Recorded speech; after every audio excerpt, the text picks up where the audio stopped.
Host Christene Marie, and tonight we are going to be talking about why in the dickens is it so hard for us to see what's going on right in front of us in plain sight so clearly. And I had this moment today in the car that inspired this conversation for tonight. We've been talking a lot about relationships over the last couple of days, and in part also we've been going well, not in part, I guess, in addition to that, we've been going through A Course in Miracles every morning.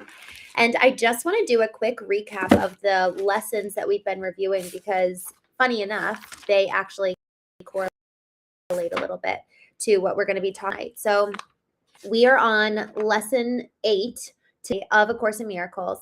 I've been reading it every single morning, and I just want to give a quick recap of the 8 lessons, the 8th being today that we've been reviewing. So lesson number 1 is nothing I see in this room means anything. Lesson 2, I have given everything I see in this room all of the meaning that it has for me. Lesson 3, I do not understand anything I see.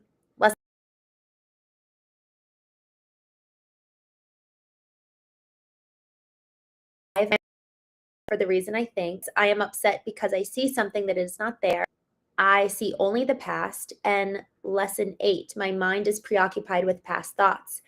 And it's been interesting because over the last couple of days, while we've been talking a lot about relationships in the evening, we've also been talking about these lessons in the morning. And what each one has built upon is accumulating to this reality and this thought process that part of the reason why we cannot see clearly is because part of the reason why we just can't assign any meaning to what we see here in front of us, because when we do, it's all the past. When we look at anything through the lens of the past, we're actually not seeing it for what it is. And when we do that, we don't allow other people to change. We don't allow ourselves to change. And so that today in the car, I had this moment where I had a little come to Jesus moment, as they say. I literally had this thought, which was actually a repetition of an old program that I got in my mind when I was 9 years old. When I was 9 years old, I had this moment. I distinctly remember it. I was sitting by my bedroom window. It was kind of like a movie moment. And I was sitting there and I was like, well, God, it's just you and me against the world. And that narrative has run through my mind on a semi-consistent basis since I was 9 years old.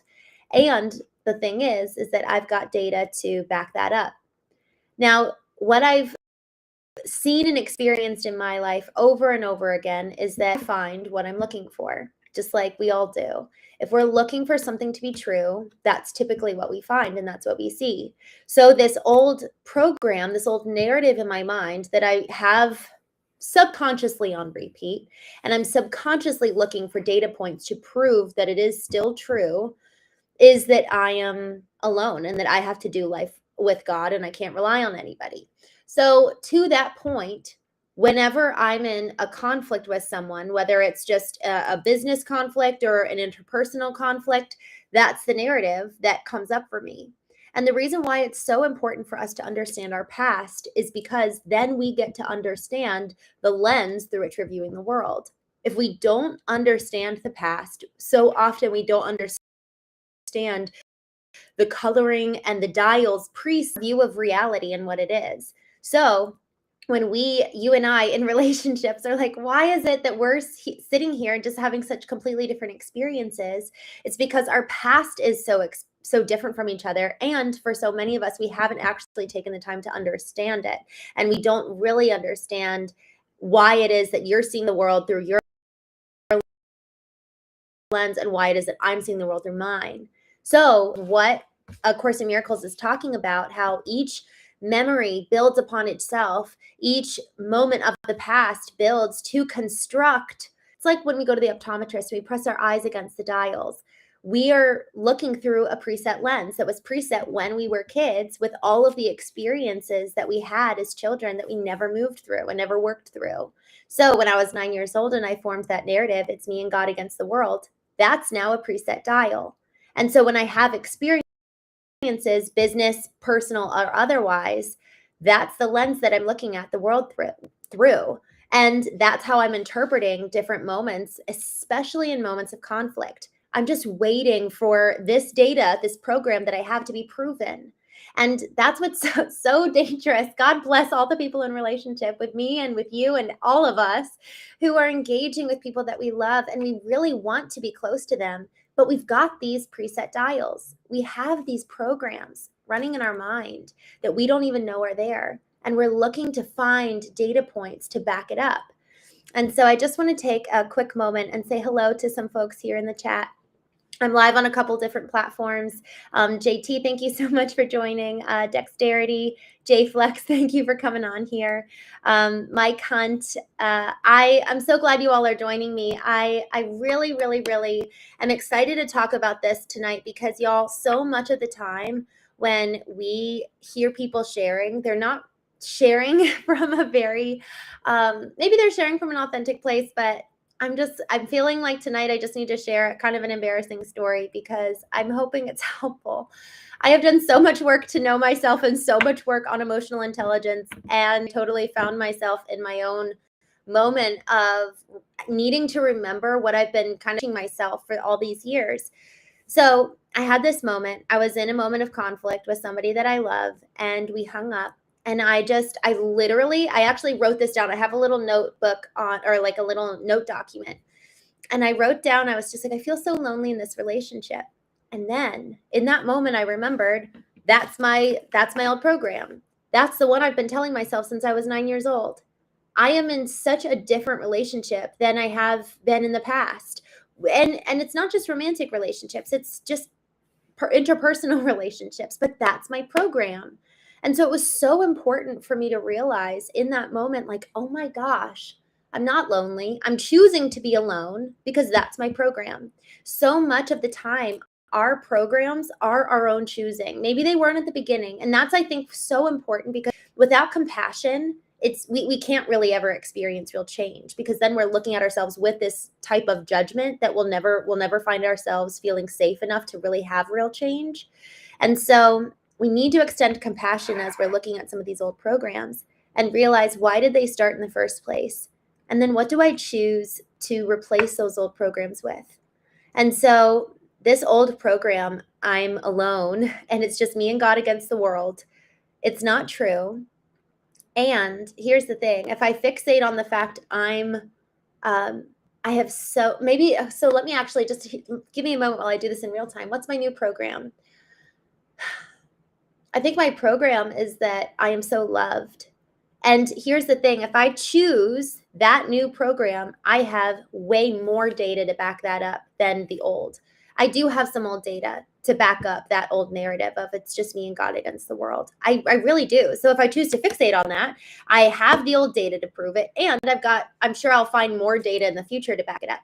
But if I choose to believe the new program that I'm loved, man, will I have so much more data to back that up with, and I'll continue to experience that. So the question for you and me is, what program do we want?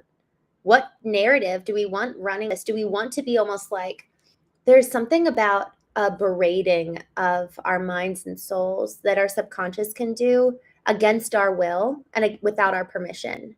And so we have to actively take the driver's seat and take the reins of our mind and look at our subconscious program and say, no, I'm not going to let you be at the helm here. I know what's more true than that past narrative. And that's where the Course in Miracles of today, the lesson today was, my mind is preoccupied with past thoughts.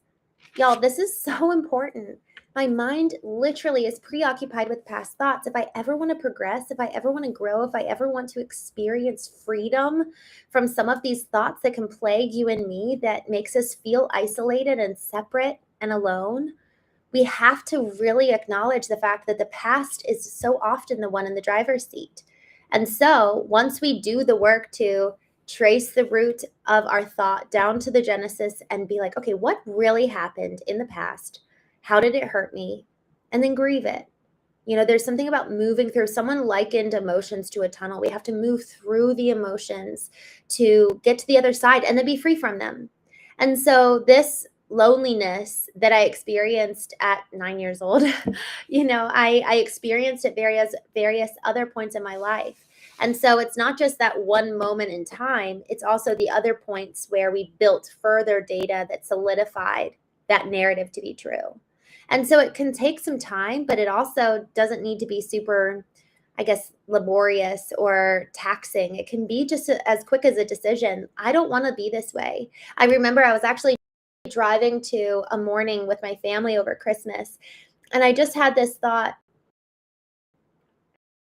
Because I was really, really tired. I was like, you know what? I don't want to be tired today. I want to have a beautiful, wonderful day, and I get to choose how I show up. And I chose to have energy. You know, guys, it's so cool. It's so exciting, isn't it? Our bodies respond to us. We are the ones that we get to be in control. But so often we forget that. So often we play the victim without even meaning to. We are the heroes of our own stories. And that's what's freaking exciting, is that we're the authors. Sure, of course, things in the external world are going to come at us or impact us or things we can't control, but we are so much in control of our own selves. Viktor Frankl authored a book called Man's Search for Meaning. He was in the German concentration camp. He was a psychologist. He lost his wife. He lost everything. And he said, they can take every bit of human freedom from me, but they cannot take choice. I get to choose how I respond. And that, of all things, is the greatest human freedom. So even if there are things happening on the external side that we can't control, we can control choice. We can control how we respond to it. I feel like I have a hair. I moved my hair. Just taking a quick moment to say hello to folks here in the chat. John Doe.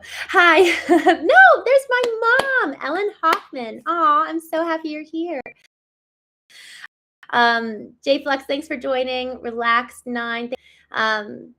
J Flex, thank you so much for coming on here. Y'all, I love, Mom, that you're here. I don't know if you're still here, but you know, there's something about, you know, it's so funny.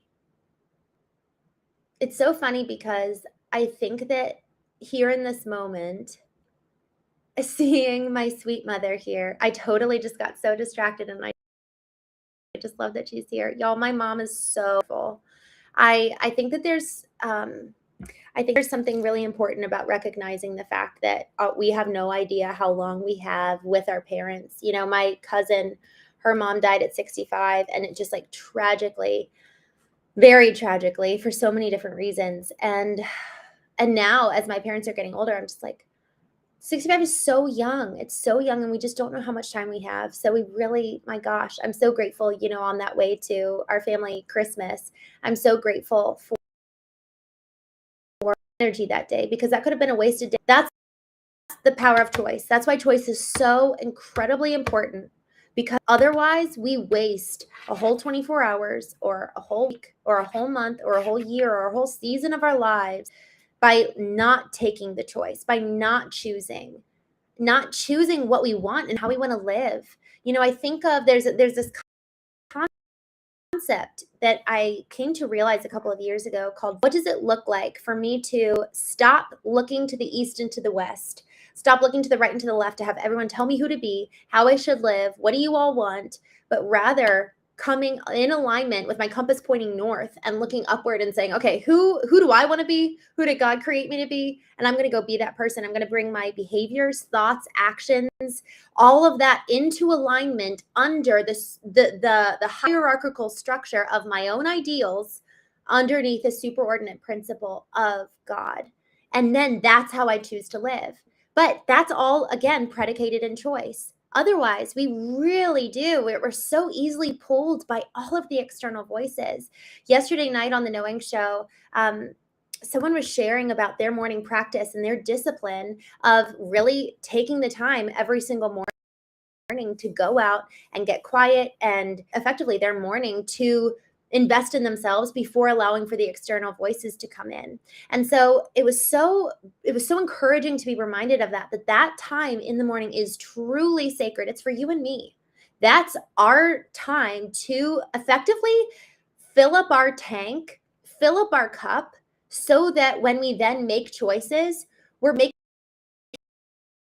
choices from this place of overflow. We're not giving from up. We're coming from this overflow where we're so full of energy, we're so full of the wisdom and our values, and we're just so clear on who we want to be, how we want to live, what we want to do, that then the choices are easy to make, like clockwork. They're in alignment with who we want to be, how we want to live our lives. Lendell Jr., it's good to see you. Thank you so much for coming on here. Y'all, I really, really think that this power of choice is probably one of the most underrated things in our lives. We get to choose. And when it comes to this question of why can't we see clearly, we get to choose the lens through which we see the world. So if we're feeling cloudy, we get to choose what we do next. This morning, I don't have my phone here. I sent my sisters an intention. My sisters and I will sometimes send each other a morning intention, and we hadn't done it in a couple of weeks. So I sent my sisters my intention. I said, my intention today is clarity. I said, I just feel cloudy. You know, I'm in this process of moving, and my life is just kind of in upheaval. And I just said, I just want today to be clear. And so then it's like, okay, what's the next best step to ensure that that choice is honored, to put up like mini boundaries throughout the day? And when I say boundaries, their own safeguards for me to maintain clarity. And so one of those boundaries was I actually moved my phone away from me because I found myself continuously picking up my phone. And so that was just a mini little boundary and a mini example of, okay, I've got a choice. I want to see clearly, think clearly. What are just little decisions I can make to safeguard myself and effectively put myself in a little bubble so that I can exist clear from the distraction and the external noise? There's so much external noise. And so the thing I was thinking as I was driving today, you know, when it comes to why we can't see clearly, so often, not only, you know, doing our morning alignment, that's so incredibly important, but also, am I taking the time to regularly look in the mirror, to reckon with the past, to understand the lens through which I view the world? So am I looking in the mirror? Am I allowing the moments that I feel triggered or feeling upset to be a mirror moment? Those moments when we're triggered is exactly a mirror, because we wouldn't be triggered if it wasn't already in there. So whatever that person did that we're blaming them for, really, they're just holding up a nice little mirror for us to look at ourselves and be like, oh, I didn't know that was inside. And so my therapist actually said this 2 years ago. I don't see her anymore, but it was something actually that really caught me off guard. She said, nobody can trigger us. We're the only ones that can pull that trigger because it's already in there. And if we haven't dealt with it, someone else then has power over us to get us to that point of upset. And that was so powerful for me. And I'm still kind of working through the concept of this and the metaphor, but I was thinking about this yesterday. Effectively, if we're so quick to, the second we're under pressure, to get activated and to get triggered, that means that we don't have enough cushion in our life, enough space to, one, work through whatever it is that we're being triggered, but also there's no excess, there's no extra, there's no cushion to allow for someone to do something to us and us to be able to be like, you know what? I'm going to be gracious with you. That's okay. Or I understand, or let me see it from your point of view. We have no cushion, no space, no capacity to think about the other person or extend care. And that goes to that analogy of giving from our overflow, you know, having a half-filled cup, giving from depletion. If we're able to give from our overflow, I actually think that goes in alignment with that same concept of having space, having capacity, so that if someone does something to wrong us, we're not so easily triggered. We can actually see clearly in that moment of it's almost like taking the view off of ourselves and being able to care for that person, because we're good. We've already taken care of ourselves. We've tended to our soul. We've tended to our past, and our past isn't being so activated. So in that moment, we actually can see the other person. There's this biblical text that says, take the log out of your eye so that you can see clearly to remove the speck in your brother's. But if we're not taking that time in the morning, if we're not looking in the mirror, if we're not, frankly, allowing ourselves to give from our overflow, which means that, man, we've got a full cup for us.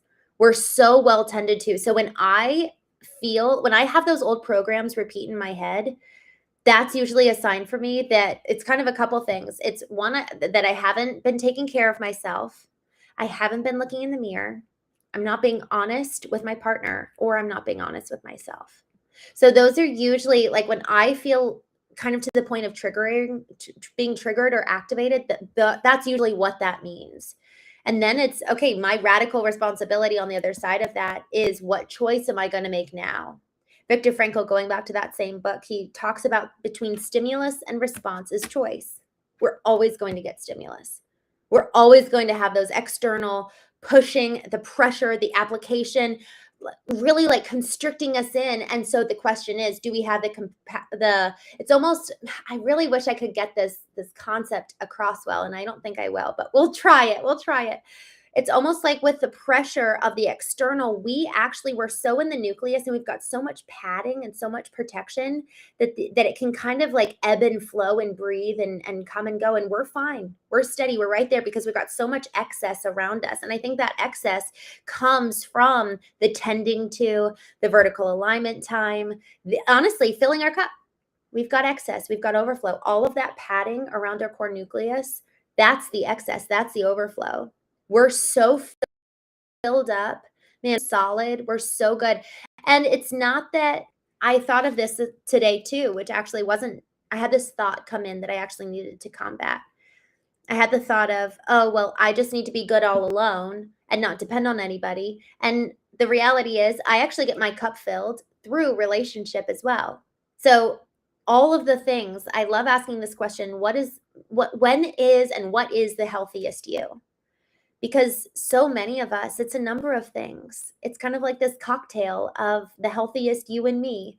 And the cocktail that makes me really healthy so often includes actually working out. It includes community. It includes time with God. It includes my own alone time. It includes time with my family. It's all these different things.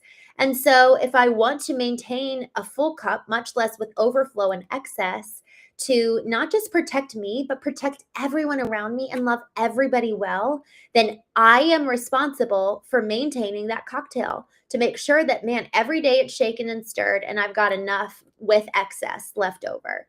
So with that, y'all, thank you so much for joining me tonight. It's so fun that my mom came on here. How fun. Chief the Medicine. I've been on a healing journey for about 2 years now. Wow, healing from childhood trauma. Thank you so much for sharing that.